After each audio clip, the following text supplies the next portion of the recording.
before we get started, I want to tell you something. You know, they're still making the movie, and not only that, they were filming all last night into the morning. They finished up and they hopped on a plane and came here just to be with you guys.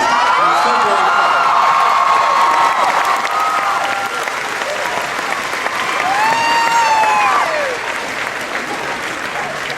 I hope this woke you guys up, this reception. That doesn't nothing well.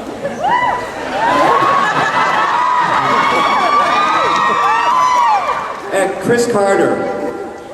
Who are you? Oh, I'm sorry, Jelena. I'm Michael Gordy, I work at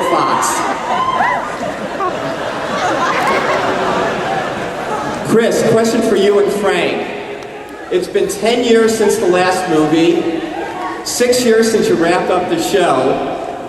Tell everyone here why it's going to be worth the wait.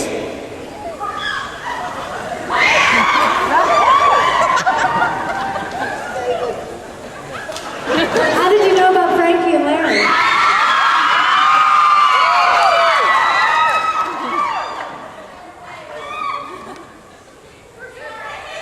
Why is it worth the wait?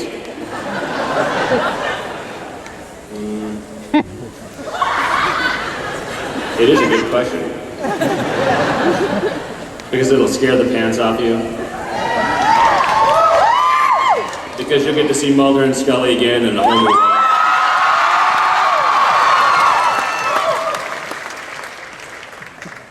That's why. All right, I think we have like a few thousand people lining up for questions, so let's have at it. Okay, before we get started, please do not ask for autographs. Do not ask for photographs. Please do not ask to give them anything. Please make sure that you are asking an appropriate question.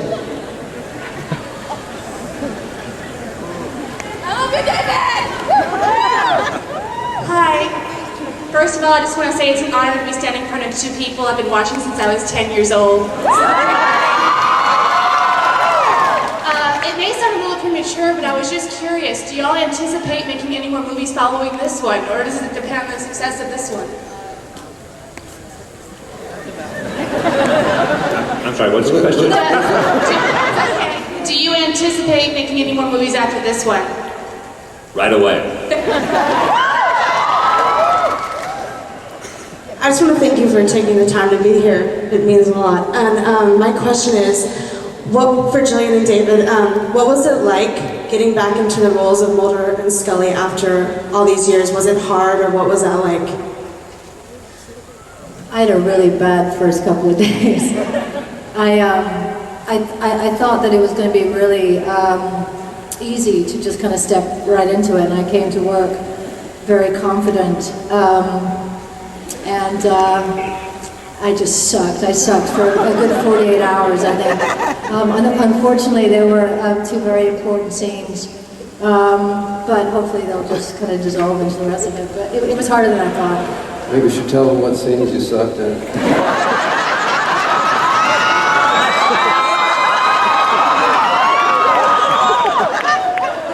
I didn't mean to start it like that. But I feel the same way. It was I thought, oh, this is going to be simple. I know how to do this, and then show up on set the first day, and I was woefully unprepared. But luckily, I was doing a lot of running, so that kind of eased my way into it. But yeah, it was odd because you want to, time has passed for these two people. Just this time has passed for all of us, and we wanted to kind of honor the changes as well as keep them the same people. So it's kind of I think we're both trying to figure out how to balance that, how to make them a little older, and yet be the same people in many ways. Yeah. Jillian agrees with me. You're all wonderful, first of all. X-Files is the greatest. I just had a quick question for David. Do you think you'll be writing or directing any future movies? Have you thought about that at all? Is that for me? Yeah, you. The question was, do I think I'm going to be writing or directing any future period or X-Files? Period. Period. Yeah, yeah, sure. I mean, I love I love that part of it. I love doing House of D, and I love it all. So yes, I can't wait. As long as I get somebody stupid enough to give me the money to do it. Well, I had a hard time thinking of a question that would require several hours to answer, but along the lines of what the two people in front of me wanted to know, I was wondering if you have to think your way into a role, or if it's just something that's more automatic and intuitive, especially coming back to the characters, but also with other things that you've done in the meantime. I think there are two different things, because for myself, because I played this character for so long, well, no, it's the same answer. I guess intuitively,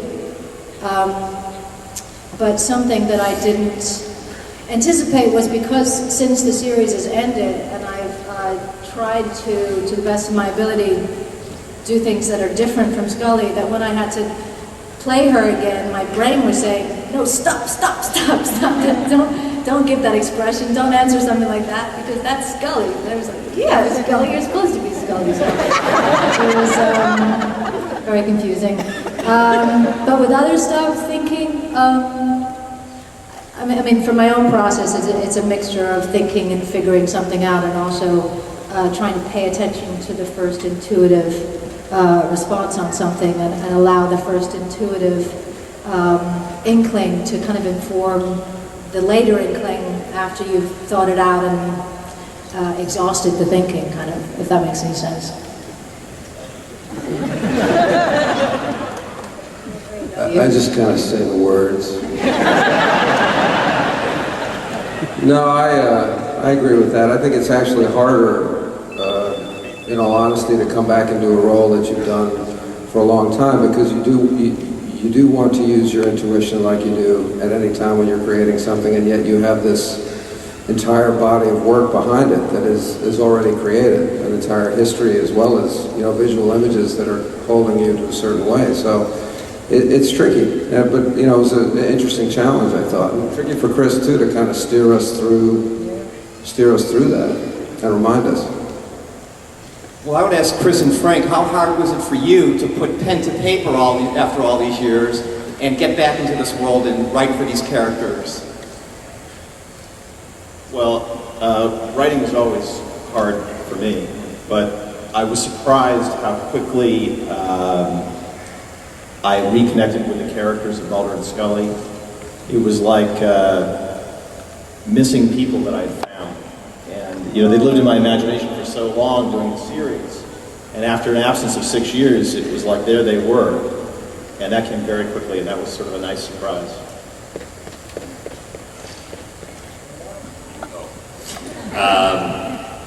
It was like no time had passed at all. Just writing the names of Mulder and Scully, which I hadn't written for 6 years, was like the most natural sort of keyboard stroke, as you can imagine.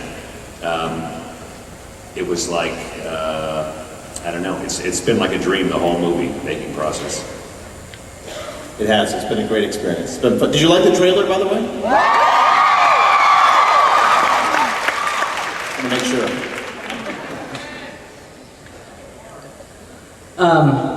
I just wanted to ask, I wanted to know if Mark Snow was going to be doing the music, as well as, I had a question for you, Chris. How did you get the inspiration for the Lone Gunman, the first episode, with the airliner and the Twin Towers, and having that come out before September 11th? And I wanted to know if you got any sort of, what was the aftermath of September 11th and having that episode being written and that? I'm not going to touch this one. I'm going to give it to my colleague here, Frank Spot, who actually had more to do with the Lone Gunman than I did. The Lone Gunman were created, if you remember in the episode, first season episode, by Glenn Morgan and James Wong, and then we did the TV series.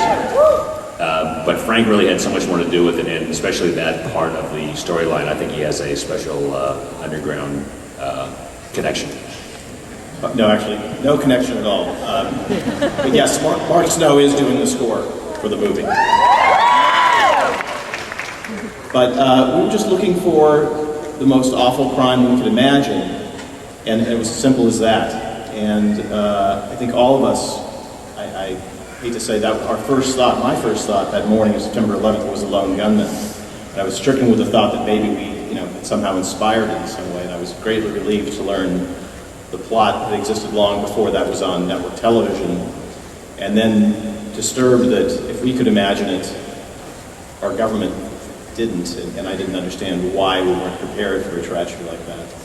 But yeah, it's been the subject of some conspiracy theories online, and we were directed to write it and so on, and it's just an act of imagination like so many others we did at 10:13. Mr. Carter, my question is directed to you about the television series. I'm continually struck by your frequent references to religion, and particularly religious texts. Would you mind commenting on maybe some of your thoughts on how you bring that into particularly the television series? I always thought of the X-Files as a search for God, really, and that was a big part of the inspiration. As far as a particular religion, there is no particular religion. It was really the truth is out there. For me, is the mantra. But I want to believe that poster on Mulder's wall, I think, says it all.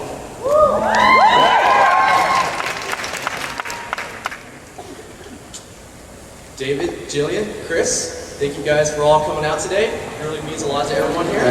You're welcome. My question is, what was the most difficult scene to film in the movie? We're not done yet. So far. You think? Well, there are scenes that are difficult in different ways. There are scenes that are difficult physically. Those are probably not the most difficult. They just feel like it in the moment. But I would think, and you're probably going to laugh when I say it, but I have to explain afterwards. And scenes with Jillian. Only because we all want those to work so well. I know I put so much more weight on the Mulder Scully scenes, emotionally. And in terms of the spine of the movie and the heart of the movie, that, going into them, I think I just feel, more expectations. So in that way, it becomes more difficult just because there's more, in my mind, more riding on it. I'd second that and add my first 48 hours.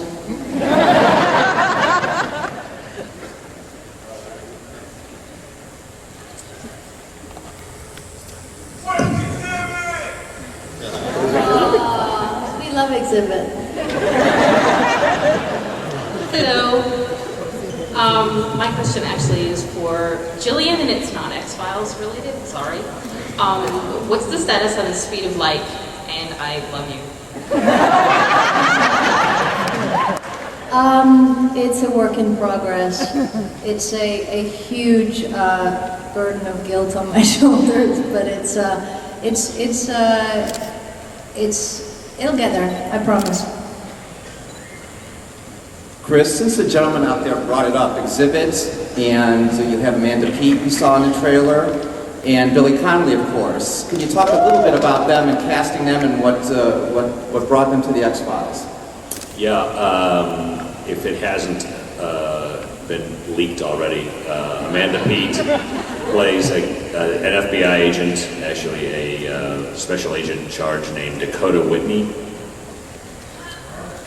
And Billy Connolly plays a man with very long hair.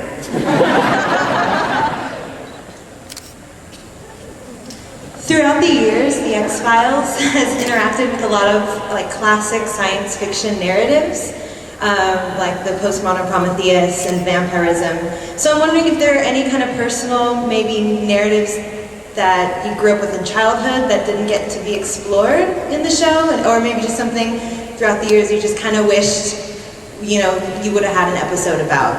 Well, I guess what we're attempting with this movie is a little bit of Dorian Gray, aren't we? No, not that way. I'm just saying we're trying to stay in the game there. Anyway, go ahead, Chris.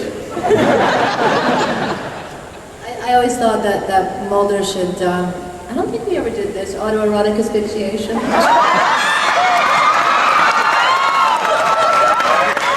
thought that might be a good I think a lot of people would be appalled that autoerotic asphyxiation is that kind of applause. except three.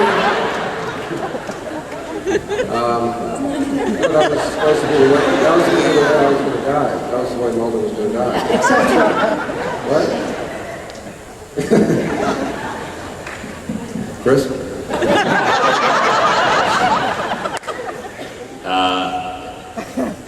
I can't think of anything offhand that we didn't do that we would have liked to have done. Although I had still a list of ideas written in a drawer somewhere.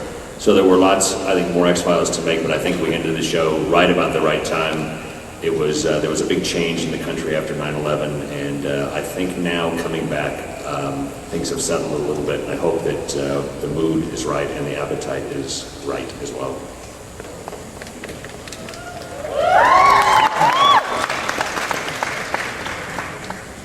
All right, my question was, from what I've heard, this is going to be more Monster of the Week format than with the actual arc, and I was wondering why you guys chose to go in that direction.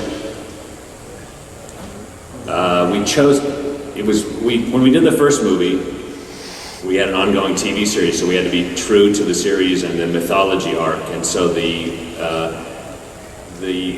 that movie function is actually sort of a big version of the television series. We didn't have that problem this time. So we have a chance to do what I would consider to be a really big screen, standalone movie. And while you can call it a Monster of the Week, I hope it is it stands the test of the movie-going experience and just is a really good movie.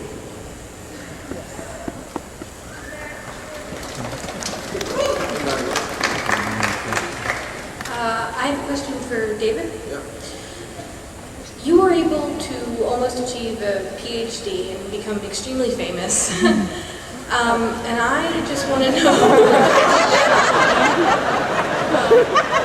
Which is harder? Actually, I wanted words of advice. How to be famous and have a PhD? No, just to keep you going. This is my question. I'm sorry. Advice on? What kept you going? I mean, to make such a huge leap. Well, it's faith, really.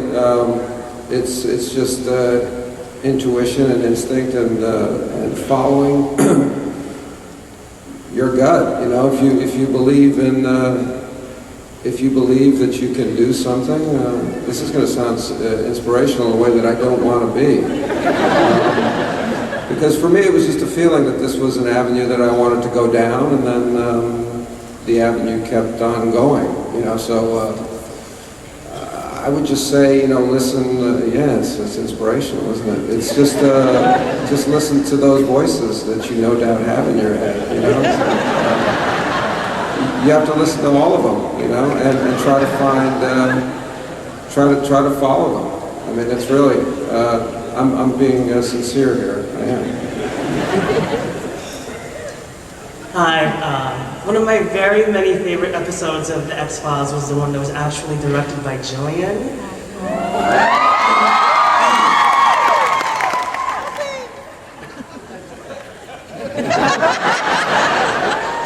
I was just wondering if you could describe the experience of directing it. It was incredibly exhilarating. I felt very fortunate at the time that I don't even know how I ended up doing that. Just the course of events that led to that happening are lost to me now. But I did. I enjoyed it tremendously. I felt. I felt like it was something that I definitely wanted to do again at some point. Without going on and on and on about it, I don't know how to answer that question, but it was thrilling. It was a wonderful experience. Thank you. All right, well, first of all, like everyone else, I'd like to thank you guys for being here, because it's so awesome and exciting that you're here. But my question is for David and Jillian. I was wondering if you guys, over the course of 9 years and 2 movies, if you had like a favorite scene that you remember doing that just really stuck out in your mind, something that you really enjoyed. Favorite scene? Yeah, that you remember filming. One of my favorite episodes is Bad Blood. I talk about it all the time. It's probably just because it's the only one that I remember. She loves Bad Blood. Every day it's Bad Blood, Bad Blood. Oh, remember that from Bad Blood? Why? Why? Yeah, why? I just thought that we were in a really good place, and I thought that the script was great, and we were just really in a really good place with our back and forth, and it was kind of like, the premise was it was each of our ideas of what had taken place in an event, and so I got to, it's dead, but we both got to play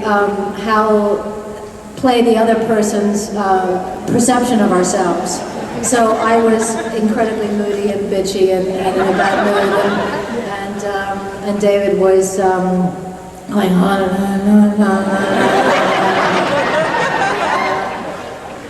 It was just fun.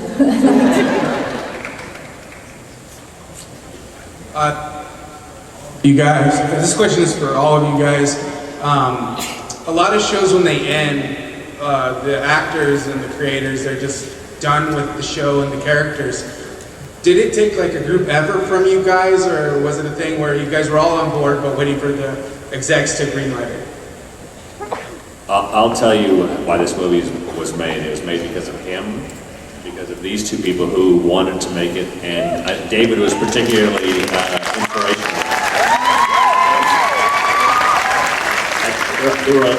Fox came to us very early on. You may have heard this because I've been quoted saying this. They came to us early on and said, let's do a movie.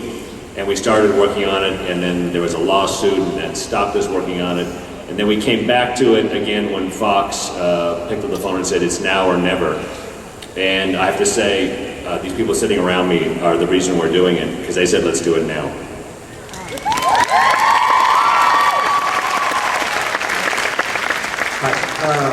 Well, first off, thank you all for coming back. If this room's any indication, there's going to be a lot of people all over.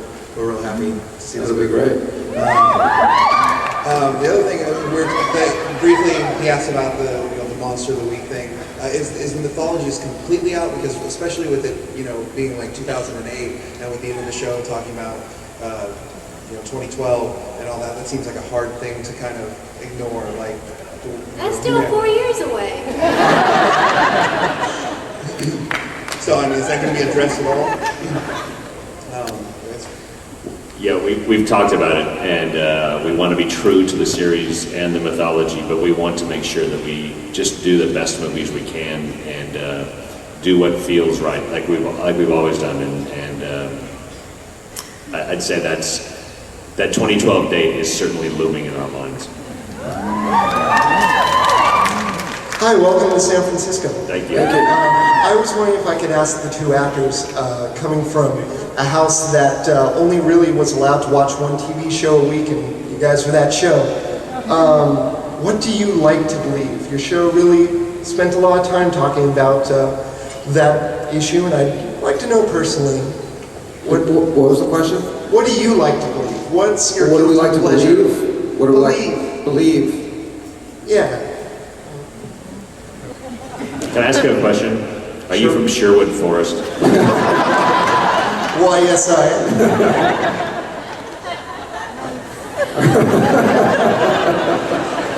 Well, I believe in that. What are you dressed as? Link.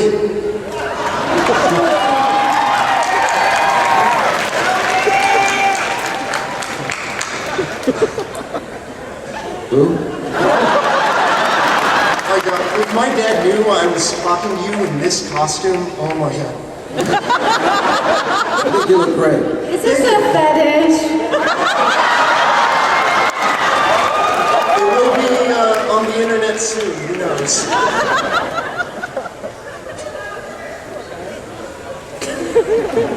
David, what do you like to believe in? Oh, I thought we had circumvented that. I'm sorry.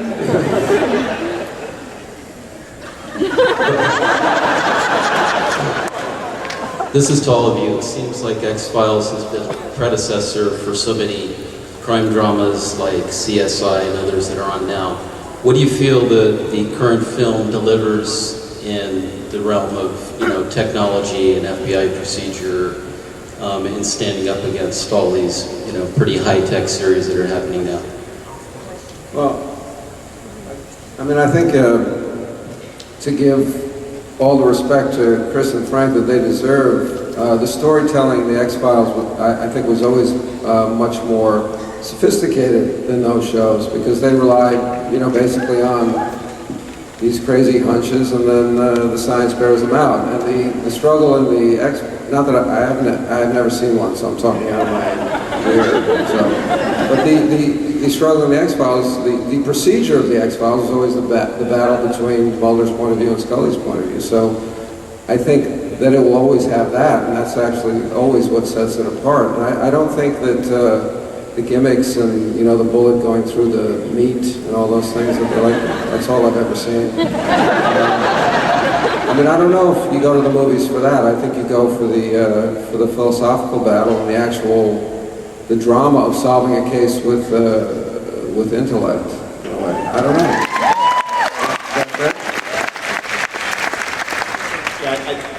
I think part of the reason this has been such a pleasure for us is that we've been freed from the pressure of having to do 20 to 24 hours of television every year, freed from the pressure of having to squeeze a movie between 2 seasons of this series, and free to just tell the best story we could think of about these 2 people and where they are in their lives.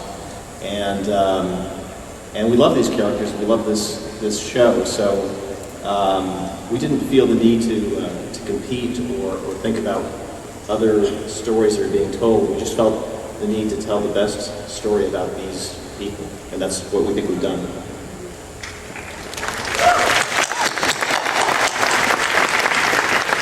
This question is directed towards Chris Carter. What advice would he have for up-and-coming new directors? For just directors, are you a writer too?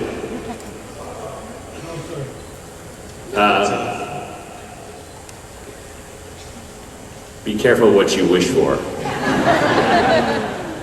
It's a very hard job. You are asked more questions. Your head is spinning all the time because you're being asked so many questions. You've got to keep so many things straight in your head. And I'll tell you, I'm here today. I slept about 15 minutes on the plane. I have not slept in 24 hours. If you want that life, you can have it.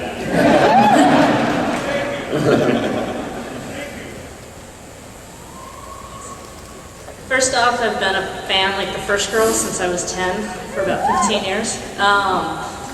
But my question, you brought a lot of characters on over the years, and one character that always seems to come back to life besides Cancer Man is Krychek. Are you bringing him back, or is he going to appear in the movie at all? Or is he done? Is he actually dead? I know he's lost arms. He's got that teabag dipping hand. Yeah.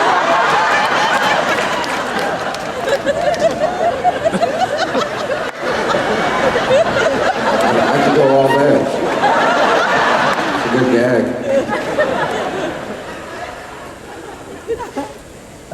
gag. Do you want an answer?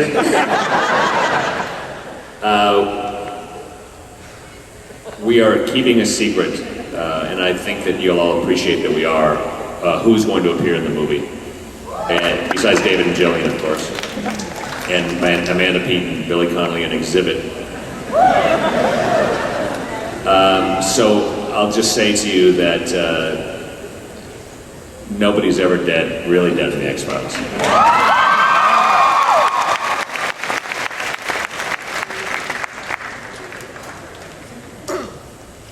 But I'll call Nick Lee right now and tell him we'll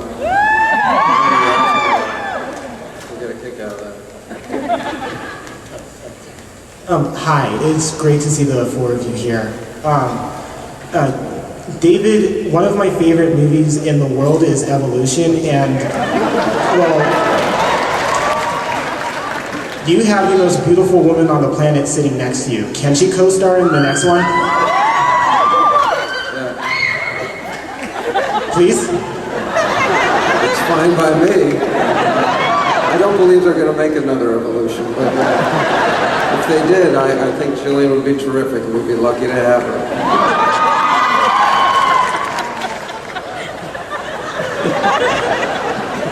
Hi. You guys mean more to me than anything. My husband had a stroke last week and I'm here. I don't mean that in a bad way. He wanted me to come. He knows how much this means. Can't hear, sorry. I don't even know what to say at this point. I wanted to know what does your sign? What does your sign say?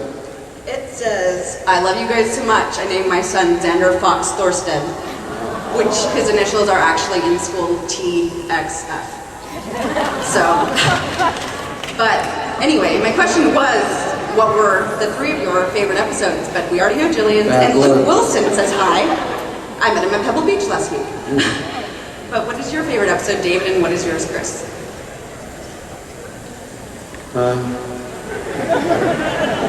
There's a few. I mean, I don't have a one favorite, but I come back always to Chris's black and white episode that I thought was so great, and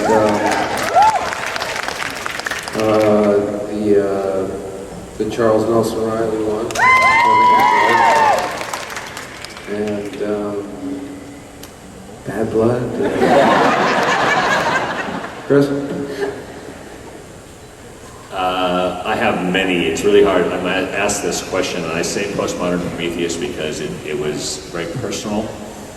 I have to say that there are shows in the first season that I think helped make us what we became, and one of those is Beyond the Sea.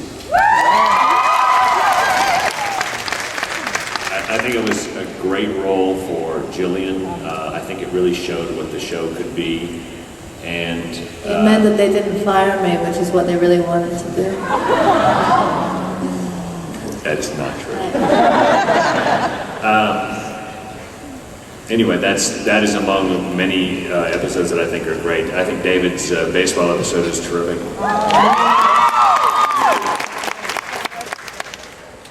And I like them all. And what do you think of Bad Blood? The X-Files was really so many different types of stories that I find it hard to pick one that I like the best because, for comedy I liked Humbug and Clyde, everything Darren Morgan wrote, and Syzygy, and there were the suspense thriller ones like Dwayne Barry and Anasazi, and the more horror ones like Home. So I have a list of about 7 favorites. I don't think I can pick one. And we have time for one last question. Would you all stop that? I can't control time. I'm not that good. Hello, this question is for Jillian and David. When you guys were on The Simpsons, how was it to act alongside one of the best actors of our time, Homer Simpson? You know what? If only we had been actually alongside Homer. As I recall, we just were We very... weren't even in the same room together. No, we were. I think we were in the same room together. I think. And but I remember I don't remember much about it at all. But we were just in a sound booth in Vancouver. That's So you correct. were there. Yep. And we just got the script and we just kind of said our lines 3 or 4 times. And then went home. And then 2 years later, that show came out. No, I think it takes yeah. And Homer gave me nothing. Well, we got to wrap it up, but I just want to say, first of all, thank you all for coming, for your enthusiasm, for your excitement. Love you for that. Thank you. And I want to say a special, very, very special thanks to David, to Jillian, to Chris, and to Frank. They not only gave up a very precious day off on their weekend, and they get all too few of them while making this movie, they gave up a night's sleep, and they're all the way here, and... One last thing. No, two last things. Two last things. It's not my bad blood, is it? You know, people have asked Chris and I, and Frank and Jillian, of course, you know, do you still think there's an audience out there for the show? And honestly, I mean, I know it's a cheap applause line that I'm going for here, but personally, it feels very nice to see you guys here and to know, you know, that we thought you were still out there, and we're convinced now that you are.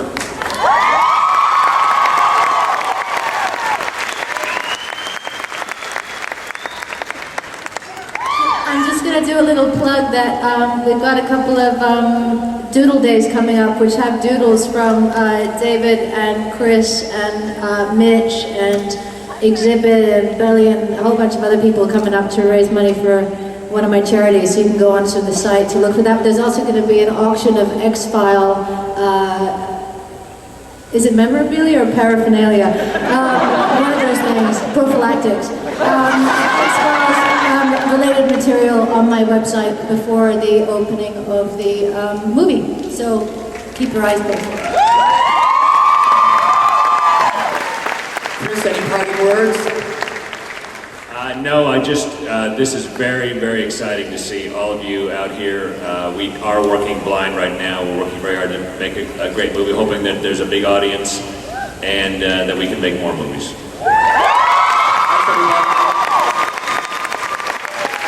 Ladies and gentlemen, let's hear it for our guests from 20th Century Fox. Chris Carter, Frank Sputnitz, Jillian Anderson, David Duchovny, and Mr. Michael Brody for moderating our panels this afternoon.